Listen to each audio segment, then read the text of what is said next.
நீங்களே பார்க்கலாம். 90 வயதான மதிப்புக்குரிய முத்துக்கண்ணம்மாள் அவர்களும் விருது பெறுகிறார்கள். இளம் இசையமைப்பாளர் அனிருத் அவர்களும் விருது பெறுகிறார். அந்த வகையில் மிக சிறப்பான விழா இந்த விழா. கலைமாமணி விருது பெறும் கலைஞர்களுக்கு தங்கப்பதக்கமும் விருது பட்டயமும் வழங்கப்பட்டிருக்கு. இன்னைக்கு நாட்டில் தங்கத்தோட விலை என்னன்னு உங்களுக்கே தெரியும். ராக்கெட் வேகத்தில் ஒரு நாளைக்கு 2 முறை விலை ஏறிட்டு இருக்கு. இந்த விருது அறிவிச்ச அன்றைக்கு இருந்த தங்கத்தோட விலையும் இன்னைக்கு இருக்கக்கூடிய விலையும் ஒப்பிட்டு பார்த்தாலே புரியும். ஆனா அவ்வளவு மதிப்புக்குரிய வகையில் அமைந்திருக்கிறது. தங்கத்தை விட கலைமாமணின்னு புகழ் சேர்க்கும் பட்டத்துக்கு தான் மதிப்பு அதிகம். ஏன்னா இது தமிழ்நாடு தர்ற பட்டம். என் மேல ஏன் இவ்வளவு பாசம்னு என்னால புரிஞ்சிக்க முடியலன்னு சொன்னார்.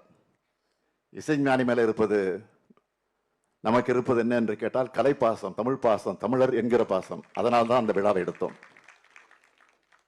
இன்று உங்களுக்கும் அதே பாசத்தின் அடிப்படையில் தான் இந்த விருதுகளை வழங்குகிறோம். பேரறிஞர் அண்ணா, பாவேந்தர் பாரதிதாசன், முத்தமிழறிஞர் கலைஞர், பா கண்ணன், பிள்ளை வில்லாளன், ஏ.கே. வேலன், சிந்தனை சிற்பி, சிற்றரசு, சிறுகதை மன்னர் எஸ்.எஸ். தென்னரசு, கே.ஜி. ராதாமணாலன், திருவாரூர் தங்கராசு ஆகியோர் நம்ம இயக்கத்தில் அதிகமான நாடகங்களை எழுதினாங்க.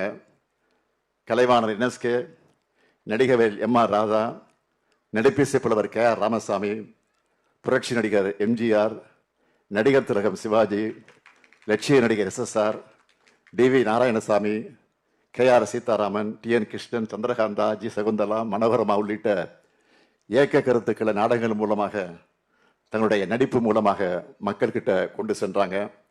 இவங்க எல்லோரும் திராவிட இயக்கத்தையும் வளர்த்தாங்க, நாடக கலையும் வளர்த்தாங்க. இந்த கலைகள் தமிழை வளர்க்கும் பெரும் தொண்டை செய்து கொண்டிருக்கிறது. கருத்து, கொள்கை, பாணி, பரப்புரை ஆகிய அனைத்தையும் நாடக கலையில நுழைத்தது நம்முடைய திராவிட இயக்கம்தான். எழுத்தும் பேச்சும் இலக்கியமும் கலையும் மொழியும் வளர்க்குது, மொழியையும் காக்குது. மொழி சிதைந்தால் இனமும் பண்பாடும் சிதைஞ்சிடும், நம்ம அடையாளமே அழிஞ்சிடும். அடையாளம் அழிஞ்சா தமிழர்னு சொல்லிக்கிற தகுதியை இழந்துடுவோம். தமிழர் என்ற தகுதியையும் சுயமரியாதையும் இழந்து வாழறதுல என்ன பயன்? அதனால கலைகளை காப்போம், மொழியை காப்போம், இதயத்தை காப்போம், இனத்தை காப்போம், அடையாளத்தை காப்போம். நம் கலைஞர்கள் இங்கே மட்டுமல்ல, உலகம் முழுவதும் சென்று கலைகளை வளர்க்கணும், தமிழ் கலைகளை பரப்பணும். அதற்கான அனைத்து முயற்சிகளையும் உதவிகளையும் இயல் இசை நாடக மன்றம் செய்யணும். அரசும் அதற்கு உறுதுணையாக இருக்கும் என்று உறுதியளித்து விடைபெறுகிறேன். நன்றி, வணக்கம். கலைகளையும் கலைஞர்களையும் போற்றும் திராவிட மாடல் அரசின் நாயகர் மாண்பு